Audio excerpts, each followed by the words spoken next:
باپ کی اہمیت.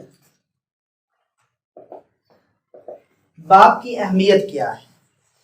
بیٹے کل میں نے آپ کو بتایا تھا پچھلے سیشن میں کہ ماں اگر گھر میں چاند کی مانند ہے تو باپ سورج کی مانند ہے.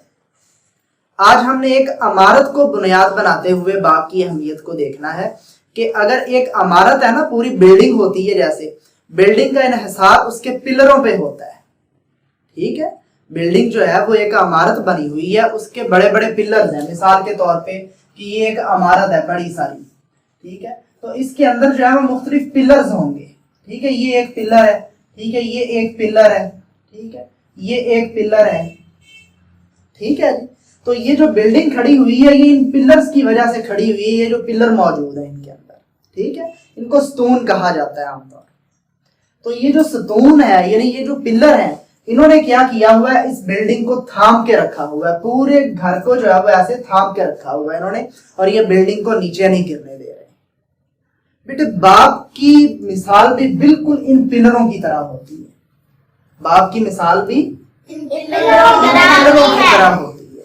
ٹھیک ہے نا، جیسے ان پلروں نے پوری بلڈنگ کو سنبھال کے رکھا ہوا ہے نا، مضبوطی کے ساتھ اس کو تھام کے رکھا ہوا ہے اور گرنے نہیں دے رہے. بیٹے باپ بھی ایسے پورے گھرانے کو تھام کے رکھتا ہے، پورے گھرانے کو آپس میں جوڑ کے رکھتا ہے. پورے گھرانے کی بنیاد ہوتی ہے باپ. ٹھیک ہے، اگر بیٹا یہ دیکھیں کہ پلر، اگر فرض کیا یہ پلر کمزور پڑ جائے یا پلر کوئی ٹوٹ جائے تو کیا یہ بلڈنگ قائم رہے گی؟ یہ بلڈنگ گر جائے گی. ایسے ہی ہے نا، یہ بلڈنگ ساری کی ساری نیچے آ جائے گی. بیٹے اسی طرح سے جس گھر سے باپ کا سایہ اٹھ جاتا ہے نا، جس گھر سے باپ چلا جاتا ہے، اس گھر کی بنیاد ہل جاتی ہے. وہ گھر کمزور ہو جاتا ہے اور وہ گھر ریزہ ریزہ ہو جاتا ہے، وہ ٹوٹ جاتا ہے گھر.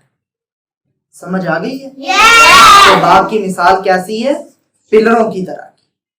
باپ گھر کا ایک بہت بڑا پلر ہوتا ہے، بہت مضبوط پلر ہوتا ہے، جس نے پورے گھر کو سنبھال کے رکھا ہوا ہوتا ہے، پورے گھر کو تھام کے رکھا ہوا ہوتا ہے، پورے گھر کو سہارا دیا ہوا ہوتا ہے. اگر صرف ایک باپ کا سہارا گھر سے ہٹ جائے نا بیٹے تو گھر کمزور ہو جاتا ہے. اور میں نے ایسے بہت سے گھرانے دیکھے ہیں کہ جن کے گھروں سے باپ کا سایہ اٹھا تو وہ گھرانے ٹوٹ گئے، وہ گھرانے بکھر گئے. تو بیٹے ہمیشہ اپنے باپ کی قدر کرنی ہے، اپنے بابا کی قدر کرنی ہے. سمجھ آ گئی ہے کہ نہیں؟ بابا کے ساتھ مضبوطی سے کھڑے ہونا ہے. آپ بابا کے ساتھ، بابا کے سامنے ایسی چیز کی ضد نہیں کرنی ہے جو وہ لے کے نہیں دے سکے آپ کو. اگر بابا کہیں نا بیٹے یہ چیز میں نہیں لے کے دے سکتا، تو آپ نے کہنا بابا کوئی بات نہیں، خیر ہے، ہمیں آپ کی ضرورت ہے، ہمیں ان چیزوں کی ضرورت نہیں ہے. سمجھ آ رہی ہے کہ نہیں؟ کیونکہ جس کے پاس بیٹے باپ ہوتا ہے نا، جس کے بابا ہوتے ہیں، اس کے پاس دنیا کی ہر چیز ہوتی ہے. اس کے پاس دنیا کی ہر چیز ہوتی ہے. کیوں؟ کیونکہ باپ بہت بڑی نعمت ہے. باپ سے گھر میں خوشیاں ہیں، باپ سے گھر کی حفاظت ہے. ٹھیک ہے نا، باپ گھر کو سنبھال کے رکھے ہوئے ہیں. تو بجائے اس کے کہ آپ باپ کے سامنے چیزوں کی ضد کرنے لگ جائیں اور بابا کے پاس پیسے نہ ہو فرض کیا اور وہ ٹینشن میں آ جائیں، ٹینشن کی وجہ سے ان کو کوئی بیماری لگ جائے، تو پھر بیٹے مسئلہ ہو سکتا ہے کہ نہیں ہو سکتا؟ پورا گھر تباہ ہو جاتا ہے بیٹے اگر باپ کو کچھ ہو جائے.